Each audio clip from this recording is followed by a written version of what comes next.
barusan. Belum, aku nggak bisa lihat yang ini request. Oh gitu. Yuk. Ini aku pakai.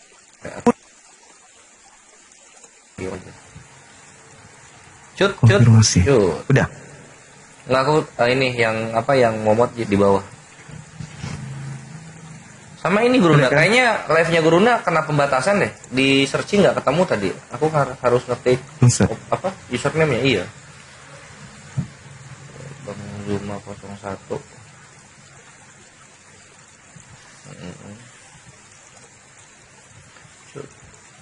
Udah kan?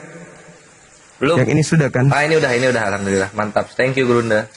Mari kita lihat-lihat ya. Yang di bawah juga bantu naikin ya. Wah, ada ini dia Gurunda. Sah. Ada Ferry Sisawa. Ular kobra kalau ini. Ini ular kobra ini. Peranakan ular kobra sama ular kadut jadinya Ferry Sisawa. Selamat siang. Siang juga.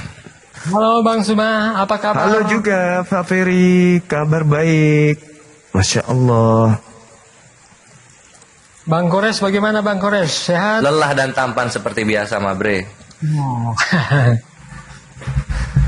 Ya, Fer. Jadi topiknya untuk hari ini ada di atas seperti yang kelihatan tuh di tag kuning, ikut Kristus yang mana? Karena sudah berjalan 2 bulan, diketahui ada 2 Kristus ternyata dari Bible sendiri. Silakan, Fer. Oke. Jadi kalau kami hanya meyakini Kristus itu hanya satu.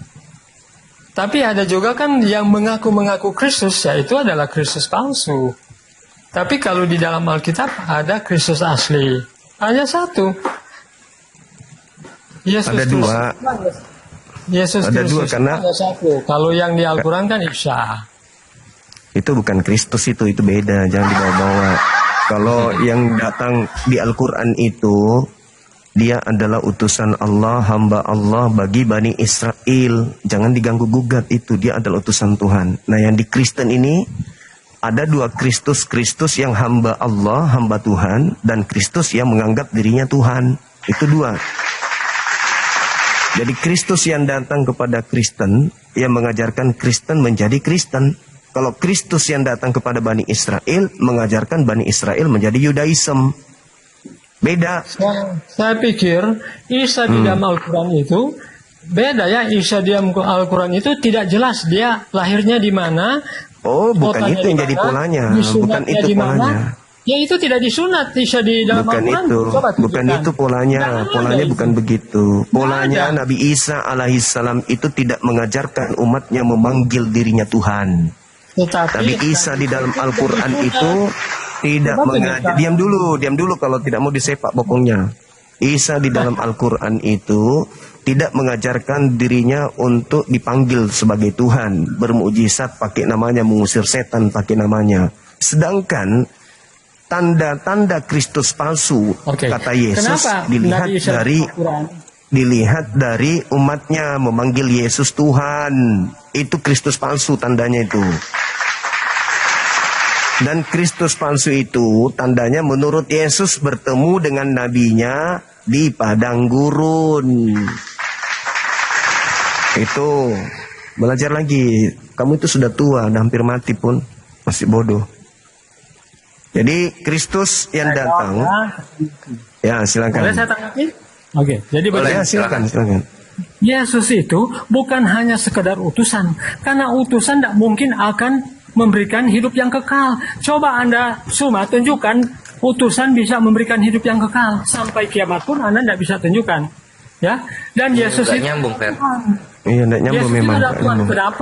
Kenapa? Karena apa? Al-Hadid ayat 3, dialah yang awal dan akhir. Yesus mengaku, aku adalah yang awal. Makin kelakuan makin gak nyambung, Fer.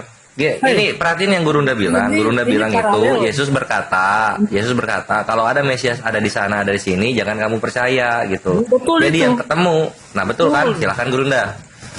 Sebentar. Iya, jadi perintah Yesusnya itu ada Mesias. Kristus palsu itu bertemu dengan nabinya di padang gurun.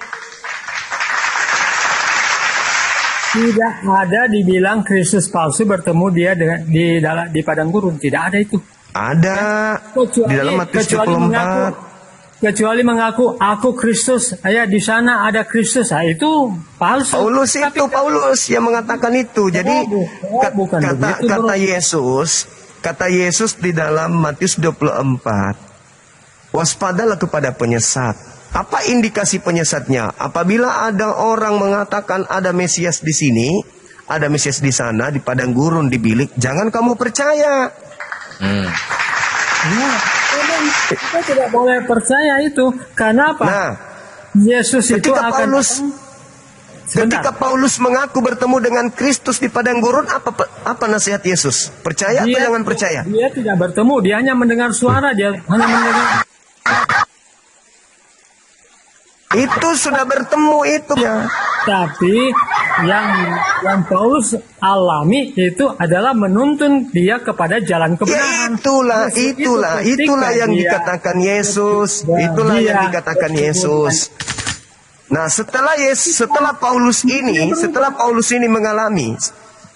Paulus mengalami perjumpaan dengan cahaya, apa yang diajarkan kemudian kepada orang lain? Bertemu Yesus kan? Dia mengaku datang Yesus padanya kan? Bertemu dengan Yesus, kehidupannya berubah. Ya itulah dia. Itu tidak ada urusan. Mau dia berubah jadi satria baja hitam, dia mau berubah jadi Superman, itu bukan urusan. Bagaimana dia mau menyesatkan orang? Sedangkan Yesus mengatakan Mesias dan nabi-nabi palsu akan banyak melakukan mukjizat. Memang harus berubah Paulus itu. Bagaimana dia bisa menyesatkan kalau dia tidak berubah? Melihat buktinya. Dia harus berubah, jadi dia harus berpura-pura. Saudara. Di situ tidak. Kan Yesus mengatakan waspadalah kepada serigala yang nyamar jadi domba. Artinya orang ini berpura-pura jadi baik. Kamu nggak sadar itu? Ketika dia sudah berubah, dia tidak lagi karena dia harus berpura-pura baik. Tidak melakukan kejahatan sebelum yang dia lakukan. Harus berpura-pura menjadi baik. Dia harus nyamar. Dia harus menyamar. Serigala ini harus nyamar domba. Kalau dia menyamar jadi domba, berarti dia harus nampak baik. Itu dalilnya, saudara. Matius 7 nomor 15.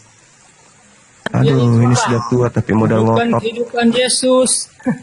Sekarang begini, nasihat Yesus ketika ada yang mengaku bertemu dengannya di padang gurun, apa nasihat Yesus? Percaya atau jangan percaya? Makanya Yesus katakan, ujilah setiap roh. Ya uji, makanya uji. Makanya uji. Ternyata Paulus coba diuji. Coba kamu uji itu ajaran Paulusnya. Muhammad mengutip surat Paulus. Boleh saya tunjukkan buktinya? Waduh. Saya bisa buktikan pagi ini bahwa Paulus ngutip Yesaya itu bukan Paulus Nabi ngutip Paulus ngutip Yesaya. Kalau kamu menuduh, saudara, kalau kamu menuduh seperti itu, kamu harus menunjukkan. Kamu harus menunjukkan di mana Nabiku Muhammad membaca kitab Nabi Muhammad membaca kitabmu. Di mana? Nah, sedangkan yang ada hari ini di Kristen Indonesia, hampir seluruh istilah-istilah yang sangat prinsip di dalam akidah Kristen itu lahir dari Al-Quran. Tidak ada nabiku itu, tidak ada nabiku mengutip. Justru lembaga Bible Indonesia itu mengutip dari Al-Quran.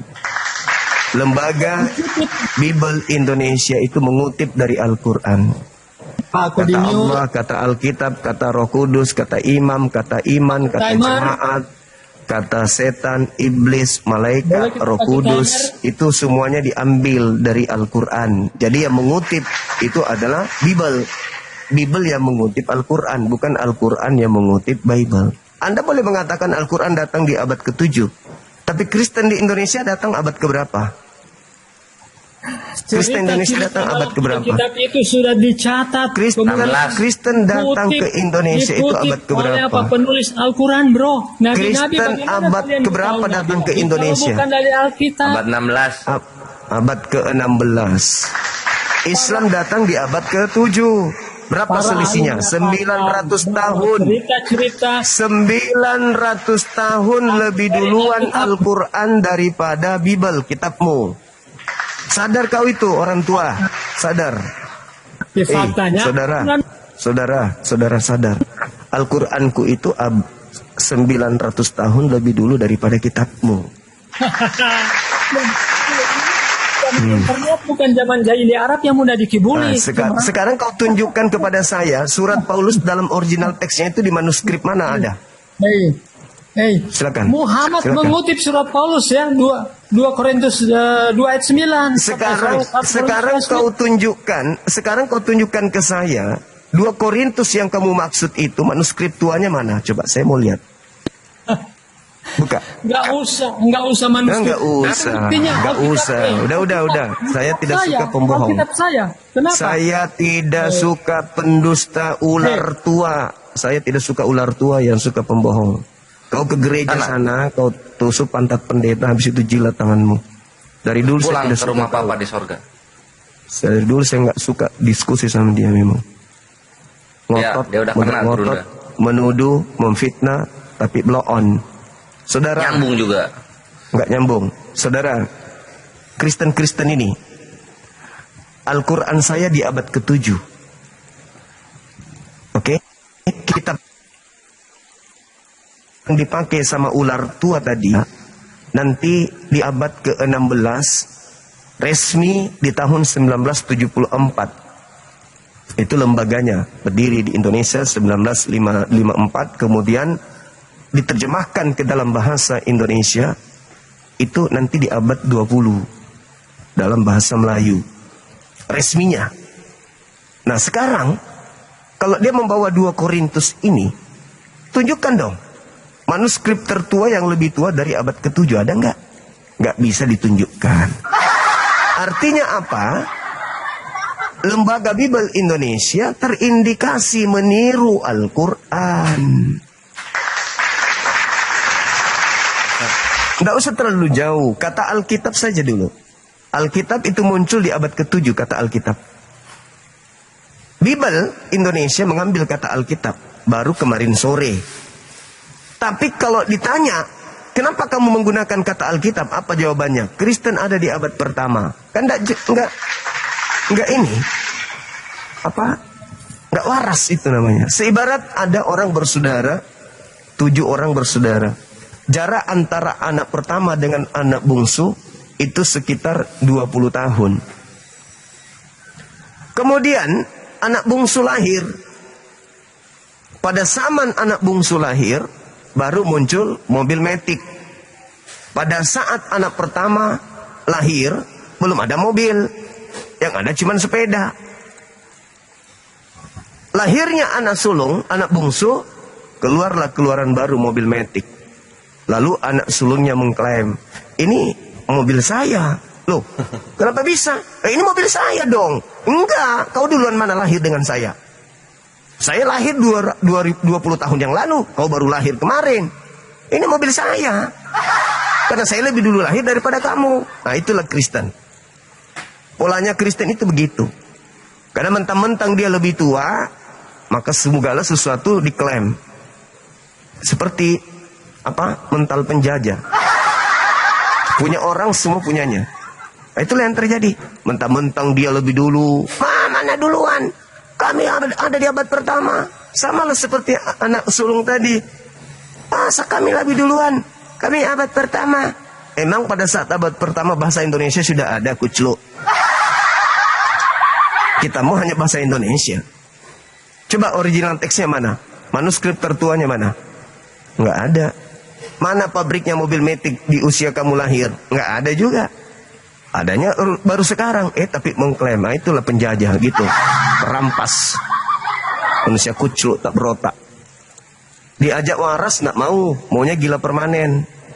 Nah, makanya lebih baik dia ke neraka jahanam. Lebih bagus di sana, lebih cocok.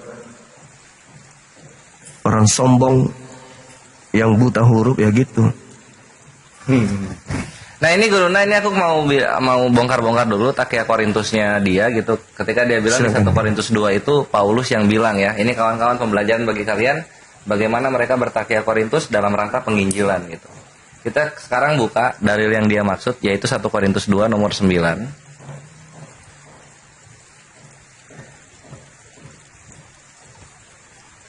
Nah gini. Jadi Nabi dalam hadis pernah berkata, surga itu seperti apa yang tidak pernah dilihat oleh mata dan tidak pernah didengar oleh telinga dan yang tidak pernah timbul di dalam hati manusia, kan seperti itu. Nah itu terlihat sama dengan 1 Korintus 2 nomor 9. Di sini dikatakan begini. Korintus itu Paulus ya. Tunggu, HP gue tahun 98 belinya, jadi loading fokusnya lama, bentar ya. Nah di sini, apa yang tidak pernah dilihat oleh mata dan tidak pernah didengar oleh telinga dan yang tidak pernah timbul di dalam hati manusia. Nah, kan gitu. 1 Korintus 2:9. Tapi siapa tadi? Si Ferry Sawah itu dia menghilangkan yang ini nih. Tetapi seperti ada tertulis. Jadi Paulus itu ngutip apa nih? Ngutip hadis atau ngutip yang lain? Kok sama seperti perkataan Nabi kutipannya ini? Dan Ferry jangan takia Korintus. Ini zaman digital, semua bisa ketahuan. Kenapa lu nggak bawakan bagian ininya? Tetapi seperti ada tertulis. Gitu Gurunda. Emang pendusta mereka ini. Roma 3 nomor 7. Dibilang Paulus yang ngomong, orang Paulus ngutip. Dibilang Paulus yang ngomong. Itu sudah.